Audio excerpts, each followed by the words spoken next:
Hello and welcome to um give me a second.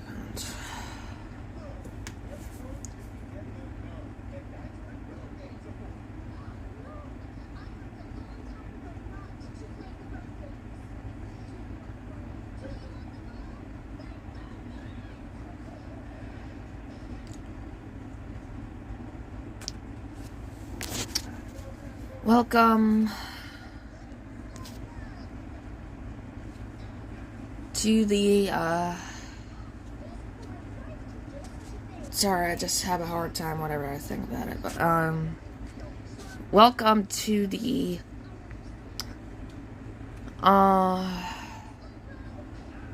last video before my Christmas break is over. Before I have school. So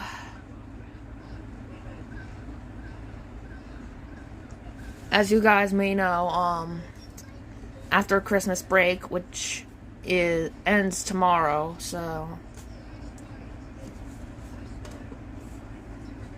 tomorrow I have to go to school, so I won't be uploading videos as frequent anymore, but keep in mind I still will be uploading. So guys, be sure to like the video and subscribe, turn on the bell notification to put them to all notifications so you don't miss a video, and share, that is, if you can. With that being said, let's begin.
So guys, sorry about the last time I tried to make a video upload, so, give me a second.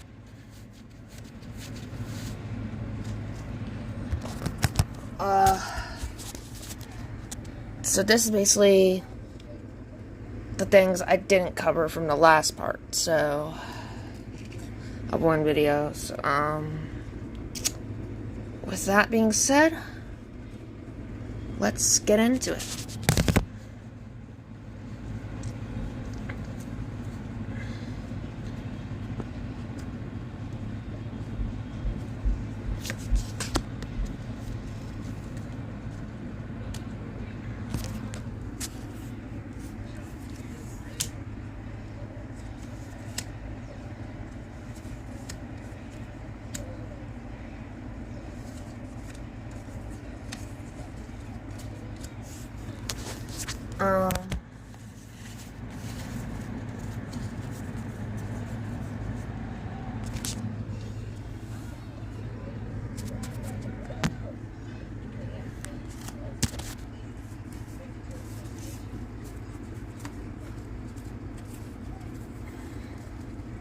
So this is basically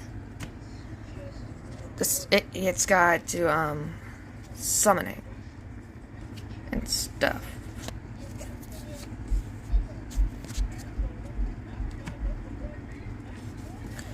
So a normal summon is performed whenever your monster is within levels 1 through 4.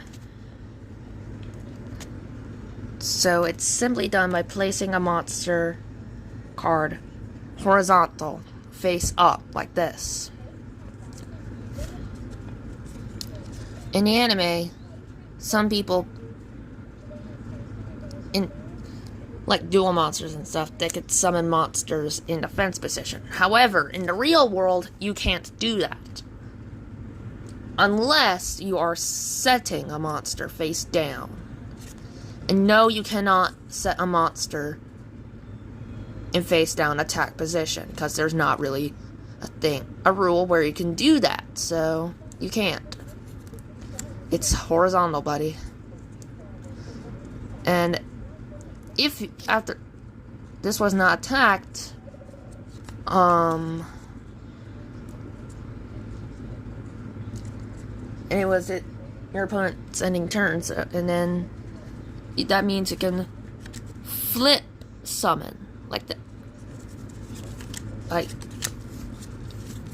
hold on. Give me a second.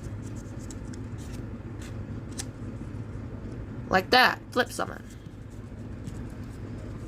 Now, equipping a card to a monster can only be done with certain card effects. Most commonly, the equip spell. So, in this case, we have Horn of the Unicorn, and the monster we have out here is Feral Imp. So, what you do with an equip spell is, you can either set a card, or if you can, activate that card's effect by placing it face up in your spell and trap zone. For equip spells, they can equip onto any monster. So, people tend to just place them away from that monster, but what I like to do is place it near that monster, so I know that that's what monster it's equipped to. So, Horn of the Unicorn reads, the equipped monster gains 700 attack and defense. When this card is sent from the field and to the graveyard, return it to the top of the deck. So basically, here's a demonstration. Its effect activates, and if I could get here. So basically, this is what it means. So if it's placed here, it goes into the top of the deck, ready for you to activate it again. And yes, this card eventually would get pretty annoying if constantly set to the grave. Now, this would even get me pretty dang mad.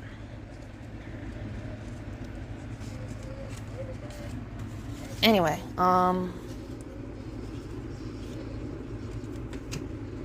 tribute summon.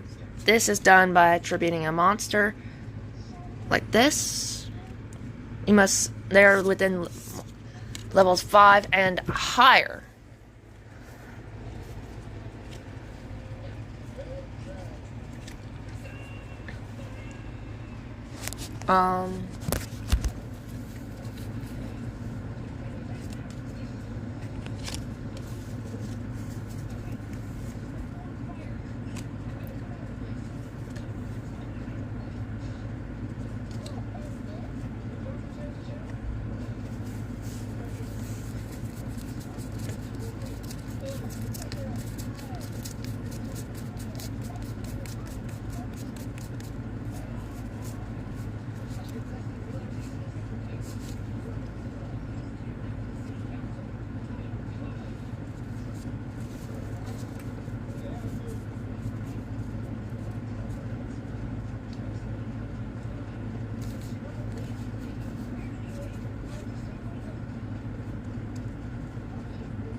Now. Okay, I'll start. Good.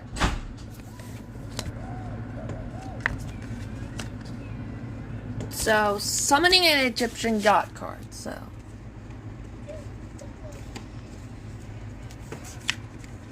let me see. I'll use Slifer for this example. So, the first step. You must have an Egyptian god in your hand. They must be having names of like Slifer, Obelisk, or Ra. So, to do this, they require not 1, like a level 5 or 6. Not 2, like a normal level 7 or higher. They need 3 tributes.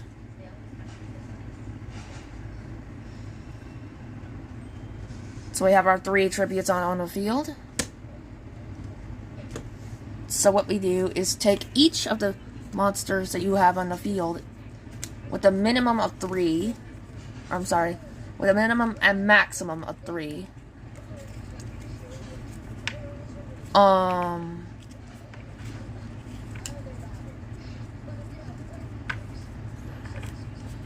Send them all to the grave, and then place your Egyptian god card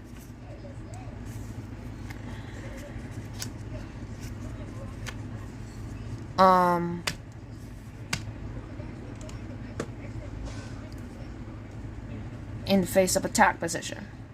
So that's basically how you summon an Egyptian god. Now, this is how Slifer's effect works. So basically, it gains 100. This basically gains 1,000 attack and defense times the number of cards in your hand. Otherwise, if you don't have any, that's just 0. So let's say you have 5 cards in your hand. Its attack and defense would be now 5,000. So yeah.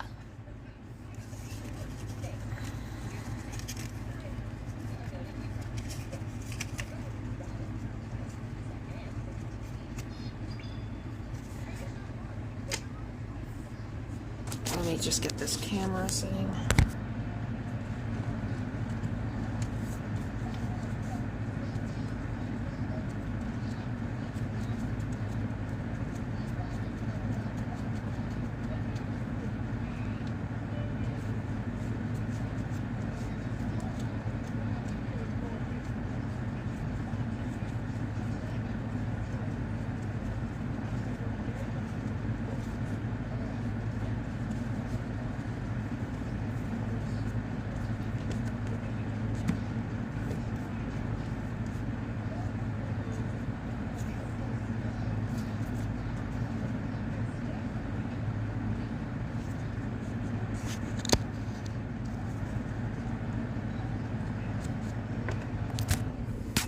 ritual summon.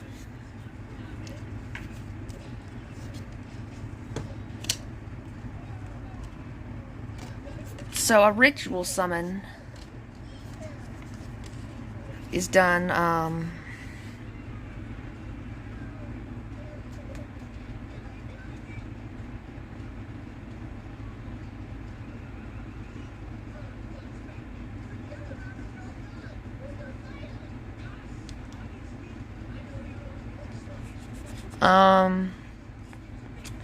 so if I continuously, that thing, it's because I'm thinking about, so the first thing you do is you must have, a ritual monster noted by its blue frame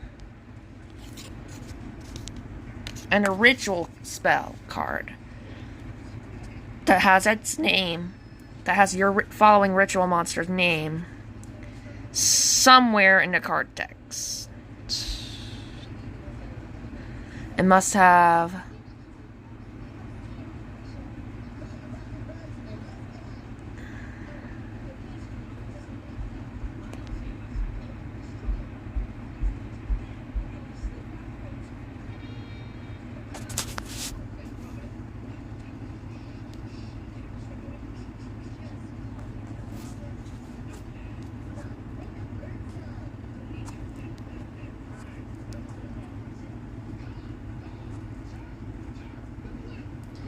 that icon. You see that flame there? That's a ritual spell icon. So, give me a second. So the first thing you want to do to start a ritual summon is activate your ritual spell card.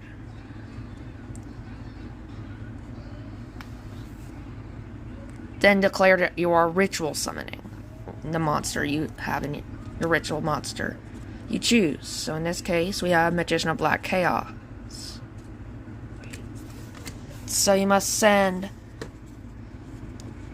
monsters whose levels are, in this case, noted by the stars. There are as many or higher than the stars that are on the ritual monster. Then send them to their grave. Step 3. Place your ritual monster in your monster zone. And then you send your ritual spell to the graveyard. Your ritual summon is over. One more example. So let's say in our hand we have Blackluster Ritual and Blackluster Soldier. So first thing you want to do, activate Blackluster Ritual. Just like before, we send a monster to a grave equal to the level of the monster. So we just send our ritual monster, Magician of Black Chaos, here. And then ritual summon Blackluster Soldier. And that's how you ritual summon.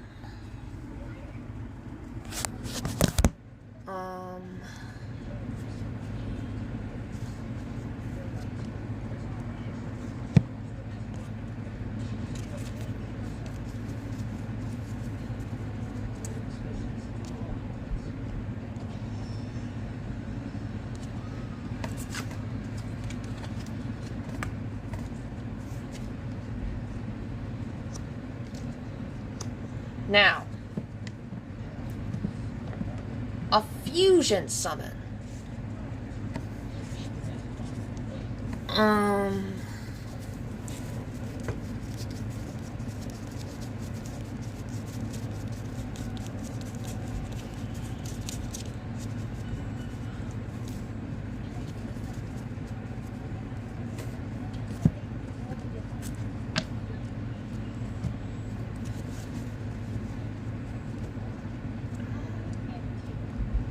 And, oh, I almost forgot.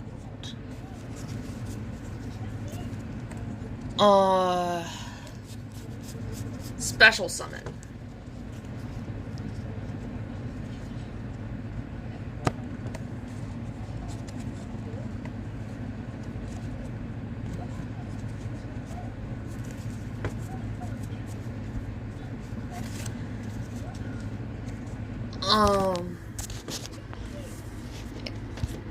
So a special summon is like a summon that's not in the normal summon or set category. So let's use the Tricky's special summoning requirement as an example, which is discard a card from your hand and then it's on the field. See? That's simple.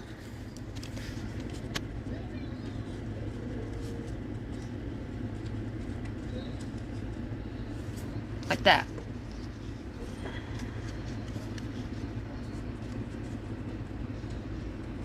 Now, back to Fusion Summon.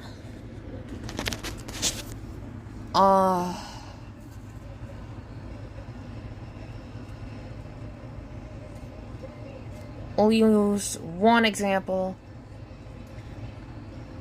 Oh, whoops. No, sir. Not for you, sorry. There's just a cockroach near me.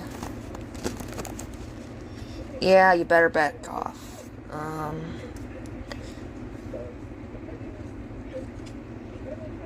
Well, let's have it like this.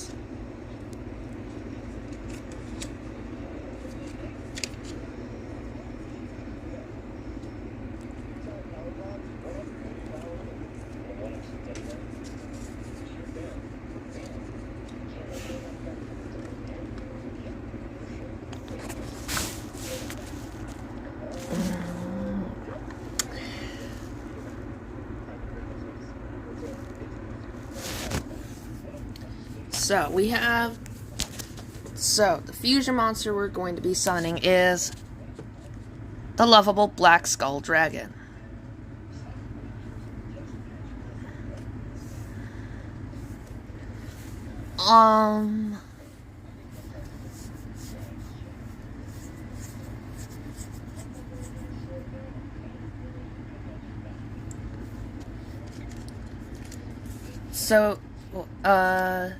Let me see here. Fusion monsters are purple in color. Yeah, ignore the card sleeves. It's just so I can, like, keep it secure. They may count as marked cards, but it's a sleeve, okay?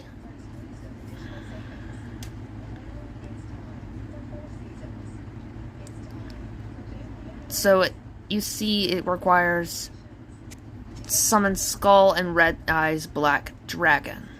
So. And these do not go in your main deck. That is a no. A hard no. They must go in the extra deck and nowhere else.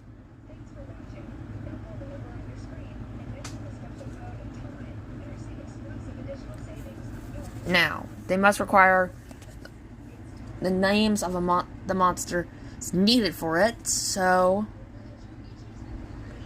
for Black Skull Dragon's case, we need Red Eyes Black Dragon, which we have here. Summon Skull, which we have here. But in order for them, now you may be thinking you're just overlaying them and then placing your fusion monster up top just to do that. That is actually not the case. What you're referring to is like a level matching version of Xyz Summon. What actually is Fusion Summon is that you need a certain spell card for this to work, and that is Polymerization. Its effect reads, focus, Fusion Summon one fusion monster from your extra deck using monsters from your hand or side of the field as fusion materials. So what you want to do is place this in your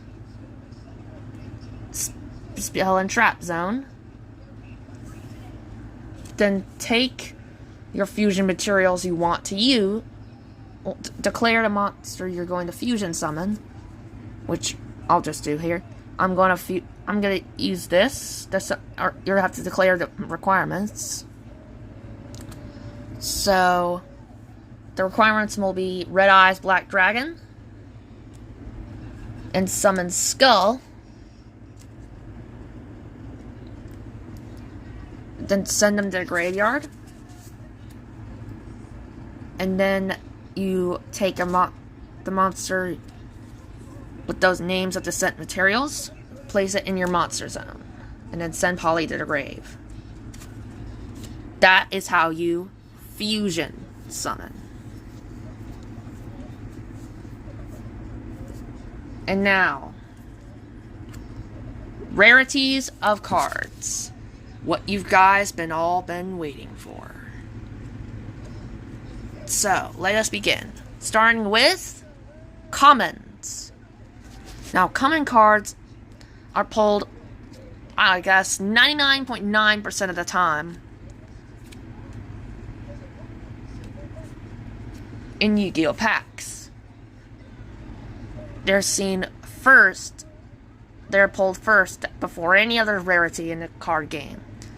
They got no holofoil name, no shininess, no bits of foil on it. It is just a card. Did you know that there is a secret type of common known as short print?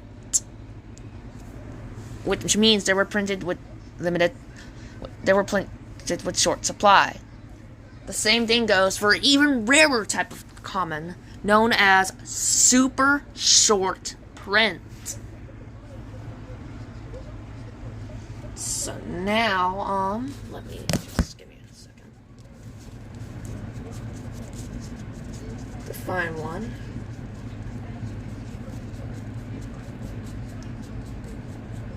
Onto a rare card.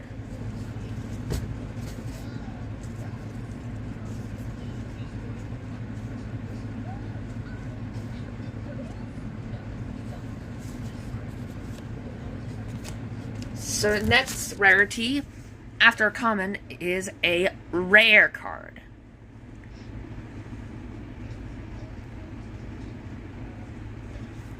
Identified with a holofoil name.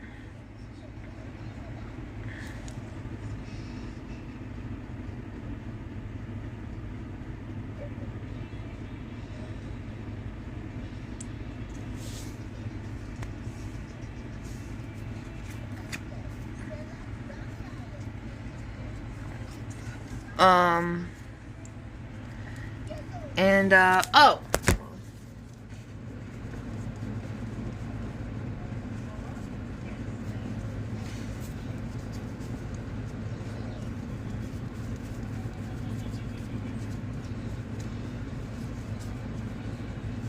If I can find its freaking thing. Certain cards I'm looking for.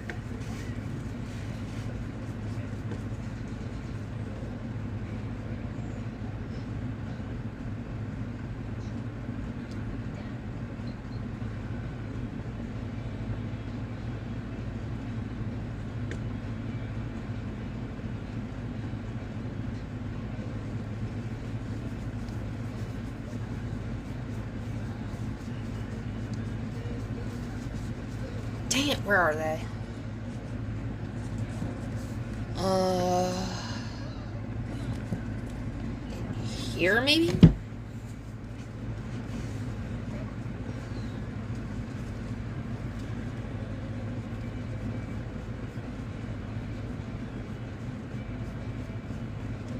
Just checking. Okay, I see one, but there's not the ones I'm looking for.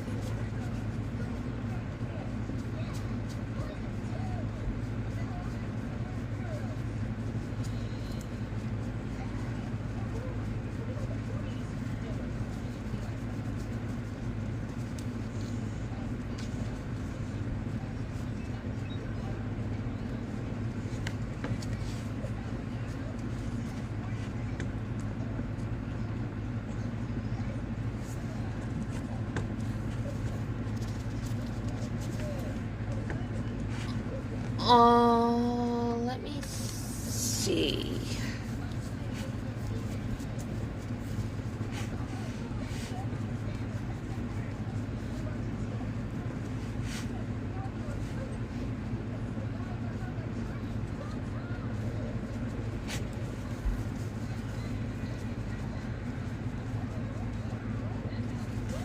Oh my gosh, hold on.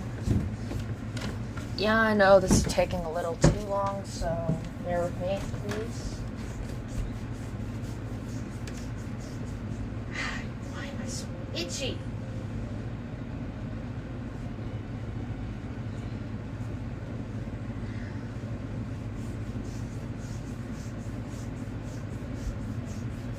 This itchiness is not necessary.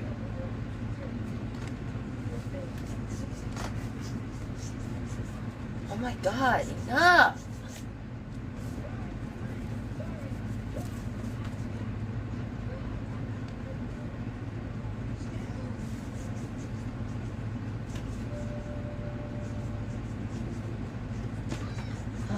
Ow.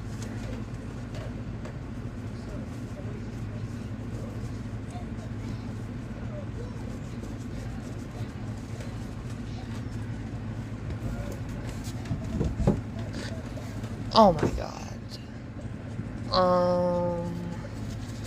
I'm not really sure here. Maybe in this one.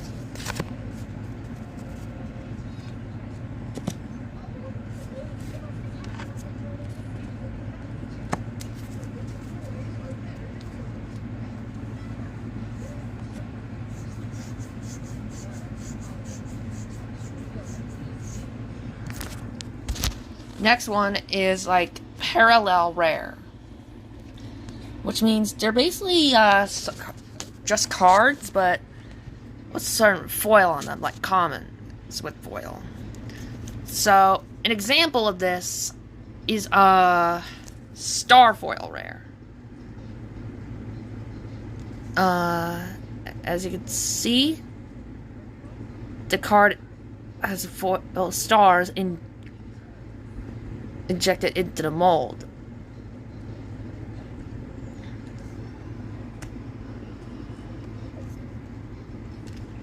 Next is Shatterfoil Rare, which is basically the same thing except with broken glass. So here's Sharon the Mage with the Shatterfoil Rare. And these were typically seen in battle packs.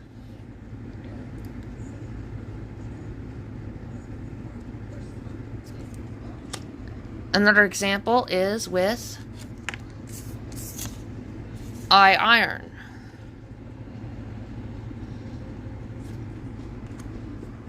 And the last type of example is Mosaic Rare. It's basically Starfoil Rare, but instead it's with a bunch of squares in it.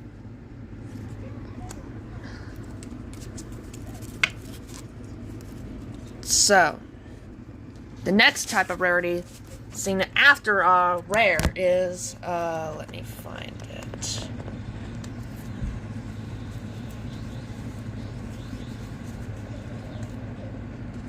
Is a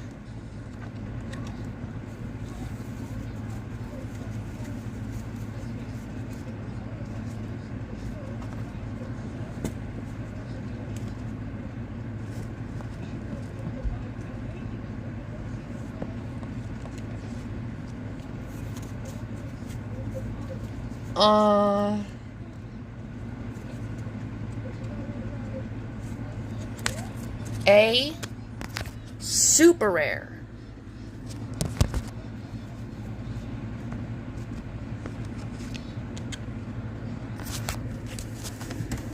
like this. So there's no foil name. Like they're basically commons, but with the holofoil image of their artwork. So that's how you identify a super rare.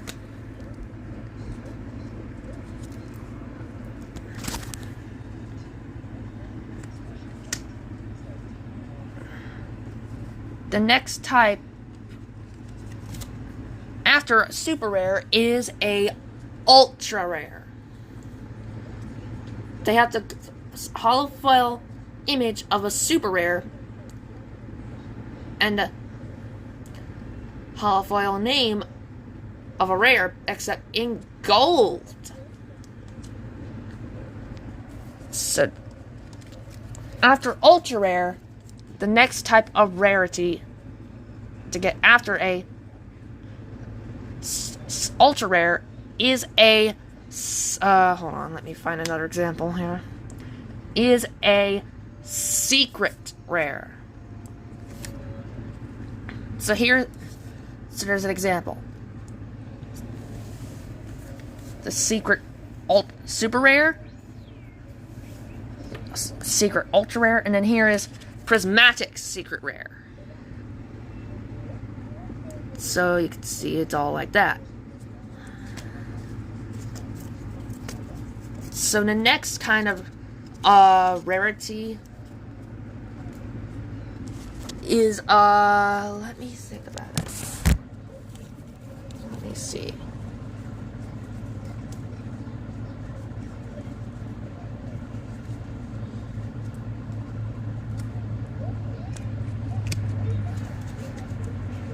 Are the gold series of cards. So I'll use two examples.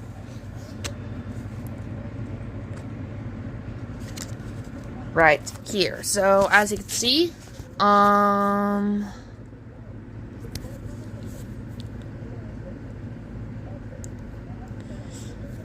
so right on the right we have a gold ultra rare Stardust Dragon, and on the left we have a gold secret rare Dragocytos Corrupted Nether Soul Dragon.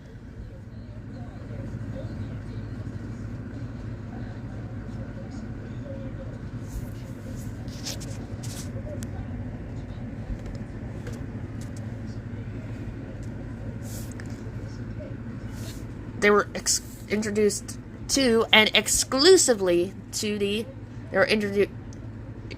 They're introduced and exclusive to the gold series of card packs.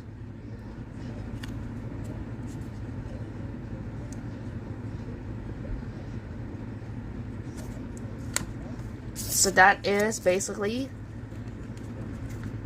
some basics and the rarities to some Yu-Gi-Oh cards. I hope you enjoyed. So that's basically some bits I forgot.